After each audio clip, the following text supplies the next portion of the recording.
Okay, so you brought us some really interesting stuff today. Looks like we're diving into network security again. And specifically this time, it's all about the FCP FortiGate 7.4 administrator exam. Right. We've got like the basic exam info and then a bunch of practice questions too. So what I'm thinking for this deep dive is we really unpack the concepts behind those questions, Yeah. go beyond just getting the right answer on the test and really like get that practical understanding of what's going on. Did Does it that. sound good to you? Yeah, sounds great. Perfect. So what stands out to you from all this material? Well, looking at the exam itself, it's the FCP FortiGate 7.4 Administrator Exam, or FCP FGT 80 7.4 if you're into codes. Right. You got 90 minutes to answer 50 multiple choice questions, and it's available in English, Japanese, and French. Okay. So that kind of sets the stage for what we're going to be talking about. Okay. Yeah, it definitely defines the boundaries of our playing field here. And I think what's cool is that even though the exam has its own, like, very specific rules, Right. what we're really after in this deep dive is that deeper understanding of, Right. FortiGate's core functionalities and just those broader network security principles Exactly. are really going for those, like, aha moments, Yeah. where things click. So shall we jump right into the first question then? Yeah, let's do it. Okay, awesome. So this first one asks us to identify the FortiGate feature that can recognize applications regardless of the port number they're using. So our options are web filter, application control, SSL inspection, and IPS. Right. And the answer is application control. Yep. Application control. Okay, now that intuitively makes sense to me, but can you explain like how it does that? Sure. How does it identify applications when they're not using their typical ports? So the magic here is something called deep packet inspection, or DPI. It's like having the ability to actually look inside the data packets that are moving across the network. See, traditional firewalls, they relied a lot on port numbers to figure out what kind of traffic was passing through. Right, like port 80 is almost always HTTP. Exactly. Port 80, HTTP, port 443, HTTPS. But these days, applications are way more sneaky. They use dynamic ports, so the port numbers are constantly changing, or they even do this thing called port hopping, where they switch ports on purpose to bypass basic firewall rules. Wow, so they're actively trying to hide. Yeah, basically.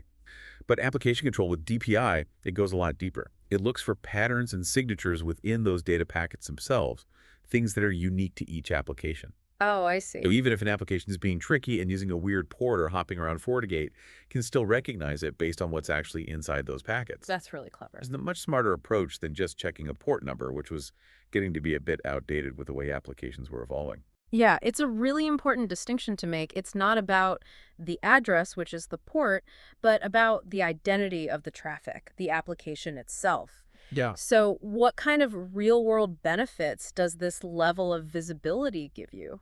Well, it gives network admins a lot more control over what's going on in their network. Okay. For example, let's say an organization wants to block peer-to-peer file sharing apps, like BitTorrent. Right.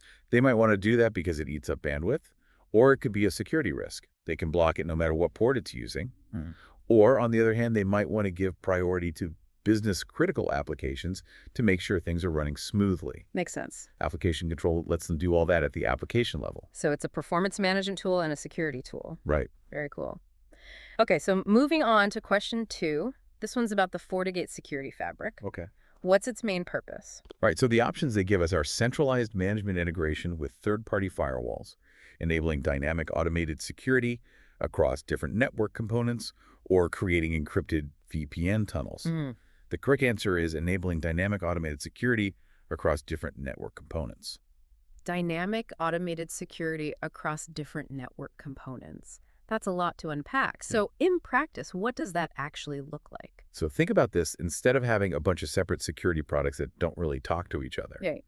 the security fabric is Fortinet's way of creating this integrated system where all their security products, the firewalls, endpoint security, cloud security, they all work together as one big unified system. I see. And a key part of that is sharing information in real time. So it's not just about having all the tools, it's about them actually working together. Exactly. If one part of the system detects something fishy, it can instantly tell the other parts so they can all react quickly.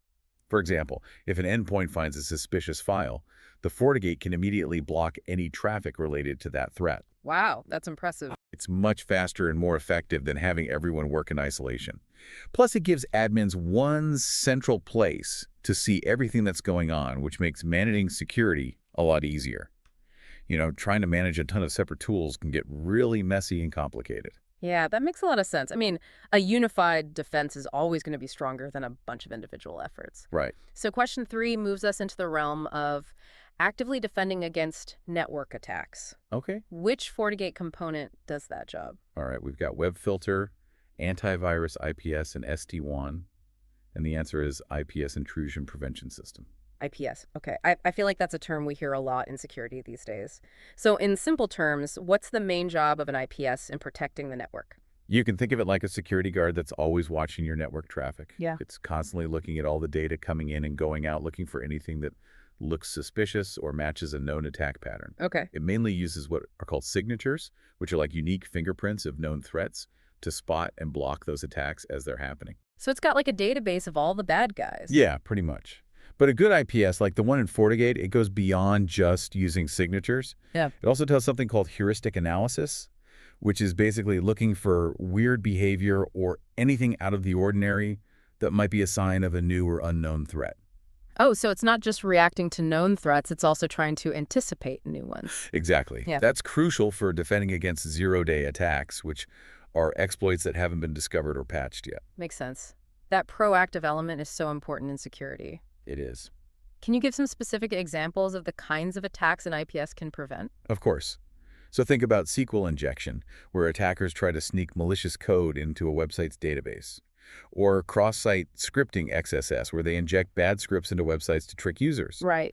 And IPS can also block things like buffer overflow exploits, which try to overload a system's memory to cause problems or gain control, and DDoS attacks, which try to flood a target with traffic and make it crash. So it's a crucial line of defense against all sorts of malicious activity targeting the network. Yeah. Okay, so our next question shifts gears a bit. It's not about overall network security, but about securing remote access for individual users. So what kind of VPN is typically used for this purpose? We have IPsec, site-to-site VPN, SSL, VPN GRE tunnel, and MPLS VPN. The right answer here is SSL VPN. SSL VPN.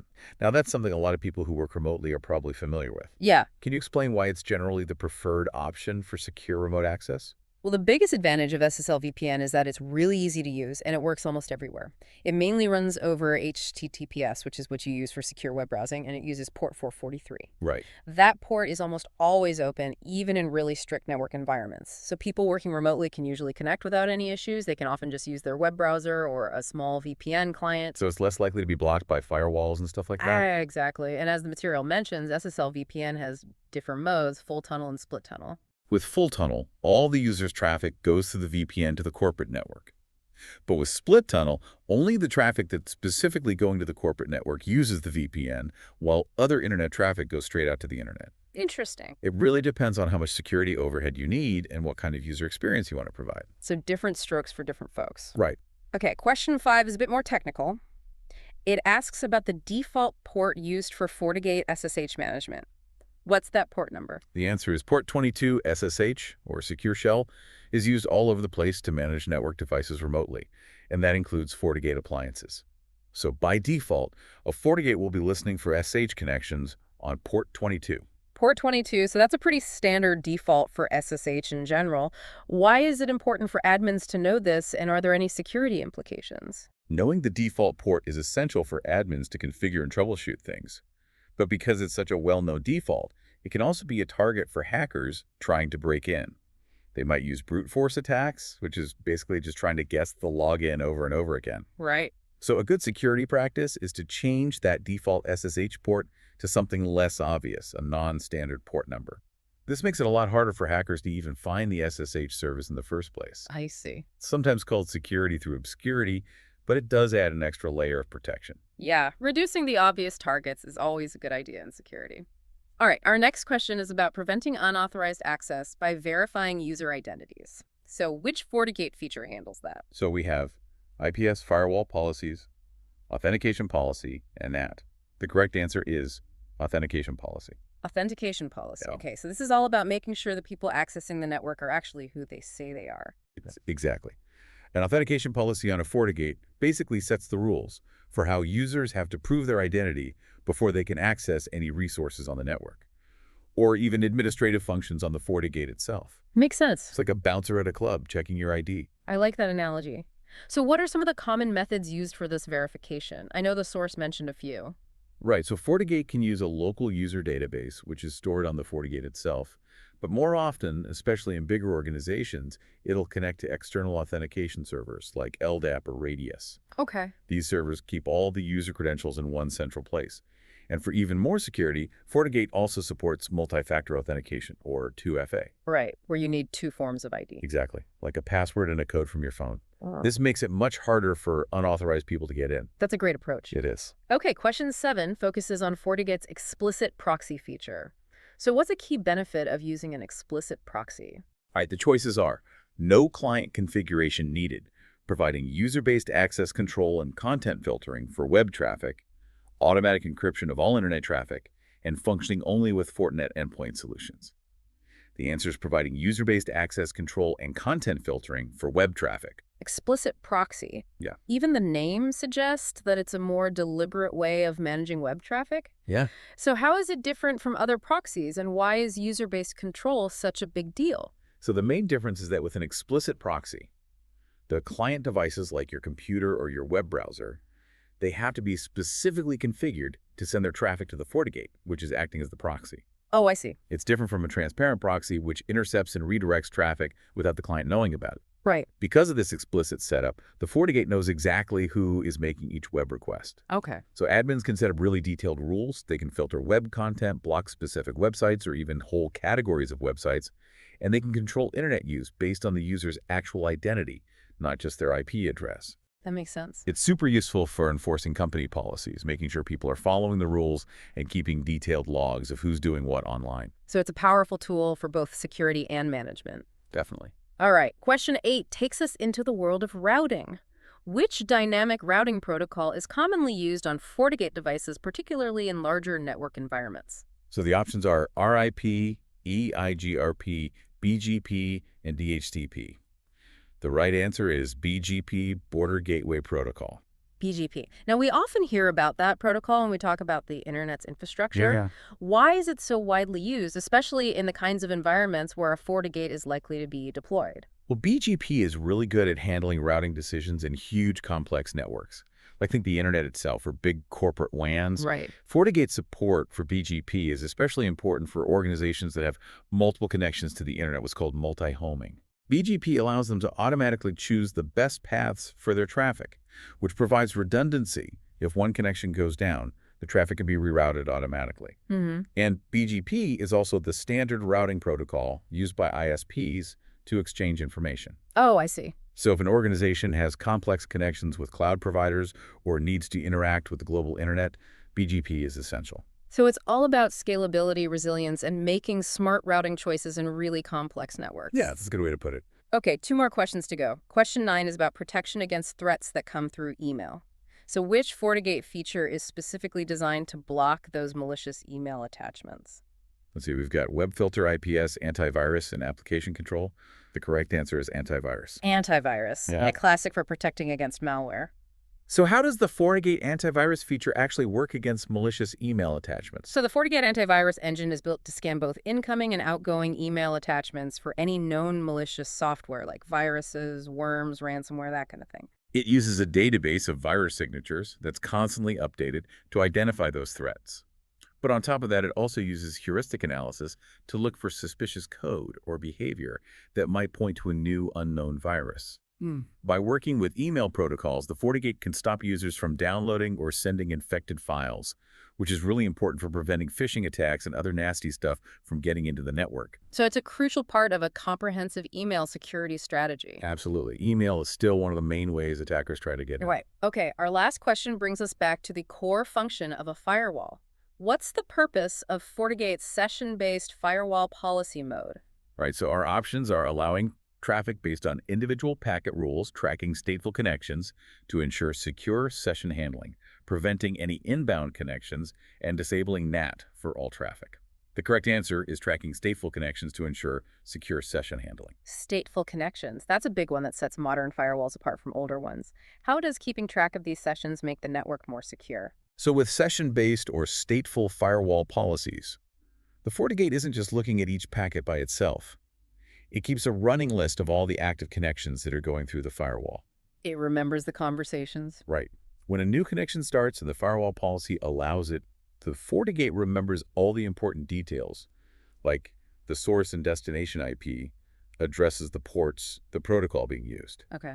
Then any other packets that are part of that same connection, they're automatically allowed as long as they match what the FortiGate remembers. This is really important because it makes sure that any traffic coming back is actually part of a legitimate conversation that was already approved. It's not some random malicious packet trying to sneak in. So it's like making sure someone knocks on the door before they come in. Yeah, exactly. By remembering the context of the traffic, Uh, it makes it much harder for attackers to do anything sneaky. so that's all we have time for today, but this is just the tip of the iceberg. There's so much more to explore in the world of network security, so keep learning, keep experimenting, and stay curious.